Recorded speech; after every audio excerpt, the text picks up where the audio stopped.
এ যাবৎ কি এমন কোনো সিদ্ধান্ত দেখেছেন যেগুলো অর্থনীতির জন্য খুব খারাপ হতে পারে বা খুব নেতিবাচক কোনো সিদ্ধান্ত কিংবা ব্যাংকিং পুরো সিস্টেমের ক্ষেত্রে তাকে রিভাইভ করার জন্য এমন কোনো নেতিবাচক সিদ্ধান্ত দেখেছেন? তারেক রহমান বলছিলেন, সংসদীয় উনি বলেছিলেন যে আমরা তো ইনফ্লেশন হবে না কারণ আমরা টাকা ছাপিয়ে দিচ্ছি না। কিন্তু পরে কিন্তু পরে কিন্তু ইন্ডিপেন্ডেন্ট অর্গানাইজেশন থেকে বলা হয়েছে যে মার্চ এপ্রিল মাসে প্রচুর পরিমাণ টাকা ছাপানো হয়েছে। মানে টাকা ছাপানো তো সেন্ট্রাল ব্যাংকের ডিসিশন, এবং যেহেতু যেহেতু সেন্ট্রাল ব্যাংকের গভর্নমেন্টের সাথে মিলে কাজ করতেছে, এটা কিন্তু মিলে কাজ করার কথা না, কোচ কিন্তু তারা হচ্ছে টাকা ছাপিয়ে ফেলেছে। এবং আমরা সামনেটা আরো দেখবো তারা এই দিকে আরো যাবে। আবার দেখেন যে সেন্ট্রাল ব্যাংক থেকে আম, আজকে বা গতকালকে ইসলামী ব্যাংকে হচ্ছে একজন প্রশাসক নিয়োগ করা হয়, প্রশাসক নিয়োগ করা হয়েছে। পর্যবেক্ষক নিয়োগ করা হয়। পর্যবেক্ষক নিয়োগ করা হচ্ছে। এখন এটা কেন নিয়োগ করা হলো, কোন যুক্তিতে, আমরা কিছুই জানি না। তার অভিজ্ঞতা কি, তার ব্যাকগ্রাউন্ড কি, সাম্প্রতিক সময়ে তো ইসলামী কি ব্যাংকে নানা টানাপোড়েন এবং গ্রাহকদের মধ্যে অনাস্থা দেখতে না, পাচ্ছি আমার প্রশ্ন হচ্ছে যাকে নিয়োগ করা হয়েছে তার চেয়ারম্যান হিসেবে। স্কোপ অফ ওয়ার্ক কি, তাকে হচ্ছে তার অভিজ্ঞতা কি, এইসব ব্যাপারে আমরা ইসলামী ব্যাংক, আবার দেখেন ইসলামী ব্যাংকে যাকে সরকার আম, চেয়ারম্যান, ইসলামী ব্যাংকের যাকে প্রধান নিয়োগ করলেন, চেয়ারম্যান। তিনি হচ্ছে আওয়ামী লীগ আমলে 16 বা 17 সালে তিনি হচ্ছে তখন সম্ভবত রাজশাহী বা রংপুরে রিজিওনাল অফিসে ছিলেন বাংলাদেশ ব্যাংকের। সেখানে তিনি দুর্নীতির দায়ে হচ্ছে তিনি অভিযুক্ত ছিলেন, 3 থেকে 3.5 বা 4 কোটি টাকা দুর্নীতির দায়ে। এরপরে তাকে আম, আহ, জুলাই অভ্যুত্থানের পরে বাংলাদেশ ব্যাংক থেকে তাকে পদচ্যুত করা হয়েছিল কারণ তিনি আওয়ামী লীগের দোসর ছিলেন।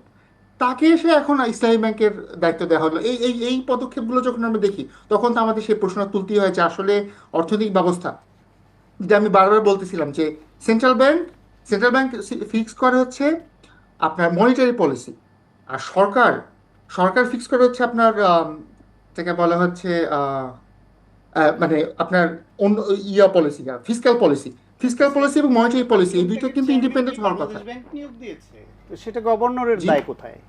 ইসলামী ব্যাংকের না চেয়ারম্যান কি? গভর্নর, না চেয়ারম্যানের কথা বলতেছি, সরকারেরটা, না, সরকার হচ্ছে তারপরে চেয়ারম্যান নিয়োগ গভর্নর দিয়েছে। নিয়ে কথা হচ্ছে। গভর্নর গভর্নর নিয়োগ গভর্নর দিয়েছে কি এমন পরিদর্শক। সিদ্ধান্ত আমি পেলাম যেটা দেশের অর্থনীতিকে ধ্বংস করছে?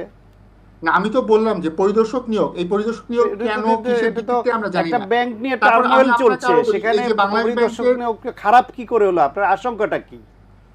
না আশঙ্কাটা হচ্ছে পরিদর্শক যে নিয়োগ করা হলো, পরিদর্শক যেই না, ব্যক্তিকে নিয়োগ পর্যবেক্ষক করা নিয়োগ করা হলো, হয়। একজন সরি, পর্যবেক্ষক নিয়োগ করা পর্যবেক্ষক, হয়েছে বাংলাদেশ ব্যাংকের একজন কর্মকর্তাকে, কারণ এই ব্যাংকটা নিয়ে এখন নানান রকমের সন্দেহের ডালপালা ছড়াচ্ছে। গ্রাহক পর্যায়ে উৎকণ্ঠা তৈরি করা হচ্ছে, গ্রাহক সাজিয়ে দলীয় লোকদের নিয়ে ব্যাংকটাকে অস্থির করে তোলা হচ্ছে।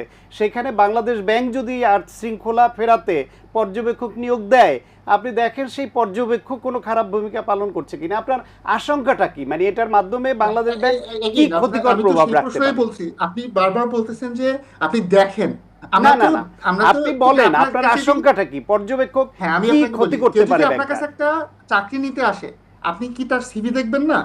নাকি নাকি সে এসে যদি বলে আমাকে দেখেন কি করি, আপনি তাকে না নিয়োগ না, করে দিবেন? অবশ্যই তো আপনি তার পর্যবেক্ষক ব্যাকগ্রাউন্ড চেক ব্যাংকটার করবেন। কি ক্ষতি করতে পারে আমাদের একটু ওটুক বুঝিয়ে বলেন, আপনার না আশঙ্কাটা কি?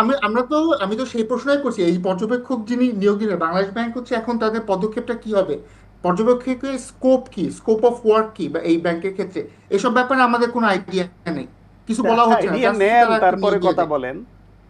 সেটাই বলতেছি, আপনি আপনি যদি একজন, ধরেন আপনার অফিসেই একজন কর্মচারী নিয়োগ করবেন, আপনি কি তার ব্যাকগ্রাউন্ড দেখবেন না, তার সিভি দেখবেন না, তার ইন্টারভিউ নেবেন না? নাকি হচ্ছে, এটা তো যেই উদাহরণটা দিলাম যে ক্যান্সারের ডাক্তারের জন্য, কয়েকজন ক্যান্সার ডাক্তার হচ্ছে আপনার সারাতে পায়নি ক্যান্সারটা, আপনি কবিরাজের কাছে চলে যান, কারণ কবিরাজ বলছে না আমাকে না, দিয়েই দেখেন কবিরাজ কেমন বলছেন করি। কারে আপনি? গভর্নরকে কবিরাজ বলছেন? বলতেছি বাংলাদেশ ব্যাংকের গভর্নরকে। কেন সে কারণ আপনার কাছে তার কেন কবিরাজ একটা মনে হলো? সেন্ট্রাল ব্যাংক চালানোর তাকে মতো কেন, কোনো অভিজ্ঞতা তার নেই। তার ডিগ্রি, তার কাজ, তার যোগ্যতা, তার সিএ ফার্ম চালানো, বাংলাদেশের অর্থনীতিতে আচ্ছা, ভূমিকা এই রাখা, সিএ ফার্ম চালানো, বিশ্ববিদ্যালয়ের সিএ ফার্ম চালানো প্রফেসর হচ্ছে হিসেবে থাকা, এই মাইক্রো বিষয়ে বিষয়। আপনার কেন বাংলাদেশ তাকে ব্যাংক হচ্ছে কবিরাজ ম্যাক্রো মনে ইকোনমি। হচ্ছে? এই আপনি তো সিএ এটা ফার্ম চালানো হচ্ছে অসম্মানজনক এখন শব্দ আপনি ব্যবহার যদি, করছেন। জি, সিএ একজন ফার্ম চালানো হচ্ছে এমবিবিএস ডাক্তার 5 জন হলে 5 জন একরকম হবে না, কিন্তু সে এমবিবিএস ডাক্তারই। একজন অর্থনীতির লোক, সবাই এক সমান আপনার চোখে নাও হতে পারে। উনি তো অর্থনীতির একজন লোকই না, একজন উনি তো ক্যান্সার অর্থনীতির লোক না। বলছেন উনি উনি অর্থনীতির কেন লোক না? কে আপনাকে কে উনি তো বললো সে অর্থনীতির লোক না, অর্থনীতির লোক আপনি না? অর্থনীতির লোক নিয়োগ দিতেন একজনকে।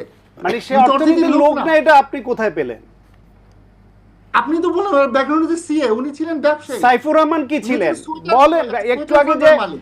সাইফুর রহমানকে বাংলাদেশের এ যাবৎকালের সবচেয়ে সফল অর্থমন্ত্রী বলা হয়, তিনি কি ছিলেন?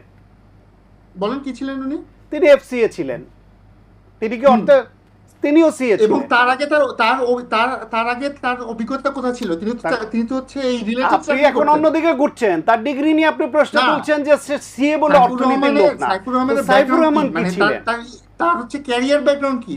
তিনি তো এই আপনি সেক্টরে কাজ আপনি করতেন। ওনারও ক্যারিয়ার ব্যাকগ্রাউন্ড দেখেন না, উনি কি হ্যাঁ, আমি তো দেখেই কথা আপনি বলছি, তো উনি তাকে তো নিয়োগ সোয়েটার দেননি। কোম্পানির মালিক। যারা নিয়োগ দিয়েছে তারা তার যোগ্যতা দেখে, তার ক্যারিয়ার দেখে, তার বিশ্ববিদ্যালয়ের অধ্যাপনা দেখে, হ্যাঁ। তার নিজের এ বিষয়ে, তার উনি কোন ফার্ম বিশ্ববিদ্যালয়ে পরিচালনা অধ্যাপনা সহ করেছেন? অর্থনীতির বিষয়ে তার উনি কোন বিশ্ববিদ্যালয়ে ধারণা অধ্যাপনা দেখে করেছেন? দিয়েছে।